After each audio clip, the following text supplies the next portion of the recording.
Terus niki barokah ngaji niki sing kepengen keramat aneh-aneh stop. Mergo kepengen tok orang arah kasil pun stop mawon. Sampean manut Gus Bah ora usah keramat tapi mlebu swarga. Niku mun sing gampang-gampang. Mohon kula waca niku mohon. Gus Baha gojlok para Habib yang mana menyatakan jangan berbicara tentang karomah. Seperti apa videonya? Mohon disimak sampai akhir. Oke teman-teman, kita lanjut ke video. Oh terus lagi ya fadlullah Allah gitu. Jadi itu pentingnya diroya. Diroya itu analisis yang terus nyaman. Nah, Nabi itu sering disifati ulama. Ini nanti saya ngaji Ikhya. Sifat Nabi paling asik, paling benar, paling abadi itu sifat yang basyariah. Karena apa? Ini menjaga Islam sampai ila yaumil ya. Misalnya begini, arwahuha kok enak kemana-mana terbang, jadi mboten usah jadi Indos Travel ya, karena terus terbang mboten mawon. Kayak kulon bolak-balik tawani umroh gratis Habib Taufik. Gus umroh Gus, gratis. Tangan-tangan ndak ikhlas dibeli 3 Indos. Nah, cara kula gak ada angin ya langsung terbang mawon. Walhasil cerita nabi-nabi dulu yang punya mukjizat yang dasar-dasar. Tapi jawabannya Allah itu apa? Muhammad terus yang diceritakan ya pas jawab itu pakai redaksi mutakallim.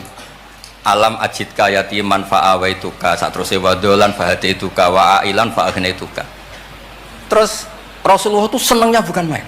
Ternyata yang disebut Allah itu Muhammad kamu pernah yatim, tak rumat, pernah enggak jadi nabi, tak angkat jadi nabi. Yang diceritakan keseharian, pernah miskin fa'agnaituka. Ailan apa? Fa'agna. Itu nabi senangnya bukan main.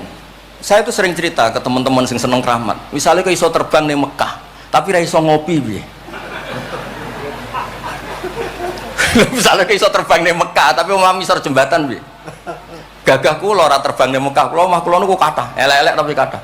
Kula di mobil ge kathah 3 nopo pinten, tapi penter ya mboten Alphard, tapi kathah. Wis ra iso terbang lah, uripku kepenak. Wae mangan-mangan, wae lunga-lunga, wae ya sudah ngaji. Artinya ternyata nikmat yang disebutkan Allah di Nabi kita itu keseharian.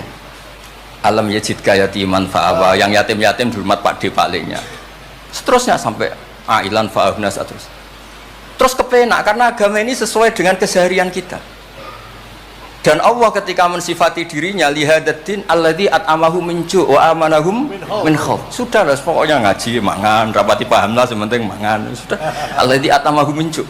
Allah mensifati dirinya itu sederhana, al-mut'im, yang ngasih makan, wa amanahum min khauf. Di Indonesia baik-baik saja, aman-aman saja. Kita ngaji agak ditangkap, kita gini-gini, ya sudah baik-baik saja.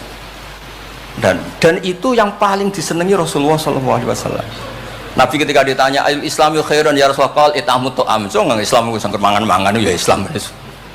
Coba andekan kita bisa terbang ke Mekah setiap saat, dulu waya mangan raduwe, sumpek loh. Ada reso terbang tapi makan apa? Ada. Lancar. Ada reso terbang tapi makan apa? Ada. Lancar. Dan itu luar biasa Nabi ngendikan. Pulau itu cocok. Ya selain reso terbang maksudnya ini. Tapi ini penting kalau aturakan supaya agama ini menjadi gampang. Sebab itu hadaddin. Saya sering cerita kemana-mana. Ketika hadaddin cerita peradaban, saya sering cerita di banyak dosen itu sampai nangis saya cerita. Coba agama ini mensyaratkan iddah. Iddah itu kalau ada perempuan diceraikan suaminya atau tinggal mati, itu kan potensi ya. Ini misalnya Jumat mak. Kalau dalam kitab fikih kan tolak yang sunni itu fiturin lam yujami hafi, ketika suci dan suaminya tidak jima. Misalnya kamu nikahi janda, malamnya dijima suaminya, paginya bentrok terus cerai. Terus kamu nikahi nggak ada iddah, terus punya anak ya nggak mirip kamu sama sekali karena produk awal. Produk awal. Konsolat wangil era karuan nak mangan wangil, buling era karuan. Ngundang kue abah. Kayak apa? Tapi barokahnya iddah itu selesai karena orang yang boleh dinikah harus baroatur rahmi. Berarti Islam ini mensafaati sekian orang karena tidak terjadi ikhtilatul ansab. Kayak apa baiknya Islam? Diatur. Tabani juga sama. Saya pernah ditanya seorang dosen, Gus kenapa Islam mengharamkan anak angkat? Yang diharamkan itu intisabnya, bukan anak angkatnya. Kalau kamu sayang monggo.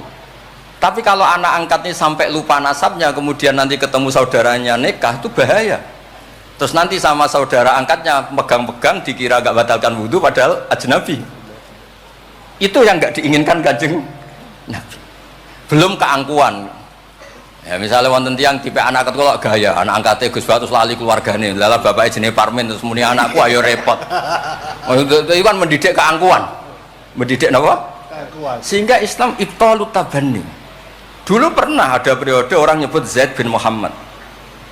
Terus Allah membatalkan ut'uhum li abaihim wa aqsatu indallah. Akhirnya disebut Zaid bin Haris.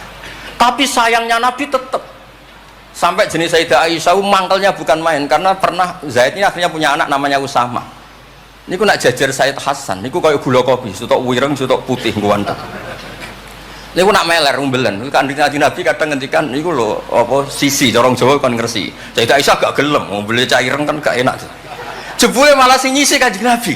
Wih, mulyane Usama sing nyisi malah. Artinya sayangnya tetap tabaninya dibatalkan tapi sayangnya tetap. Kayak apa Rasulullah SAW. Jadi kalau minta, dan itu di tafsir Basit itu yang saya paling suka ketika orang kafir bilang lan nu'mina laka hatta tafjura lana minal ardi yambu'a takuna laka jannatu min nakhil wa inabin fatufajjiral anharu khilalaha tafjira autus kita sama. Itu orang kafir mintanya kan aneh-aneh. Muhammad saya mau iman asal kamu menjadi orang kaya raya. Kemudian kamu tidak akan membebani kita. Atau Mekah ini menjadi sungai yang menjadi subur semua. Itu yang paling kurang ajar bilang gini, autar kofis sama walan nu'mina liruqiyika hatta tunazzila alina kitaban nakro. Lebih parah lagi ngomong gini mereka, auta tiya billahi wal malaikati qabila. Gini loh Muhammad, Allah turun dari langit terus gandeng kamu sama Jibril, terus tangan kamu diangkat dimaklumatkan, ini loh Nabi akhir zaman.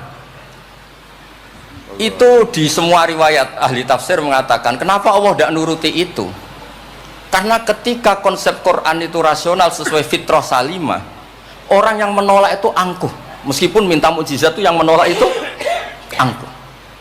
Sebab itu kalau suwon Quran itu ya yang keseharian kita secara sosial ya alladzina yunfikuna fis-sarra wad-dharra. Kalau sering cerita kalau kamu merantau ke Jakarta nemui teman misalnya Zaid, ketika berteman kamu sering ngasih uang.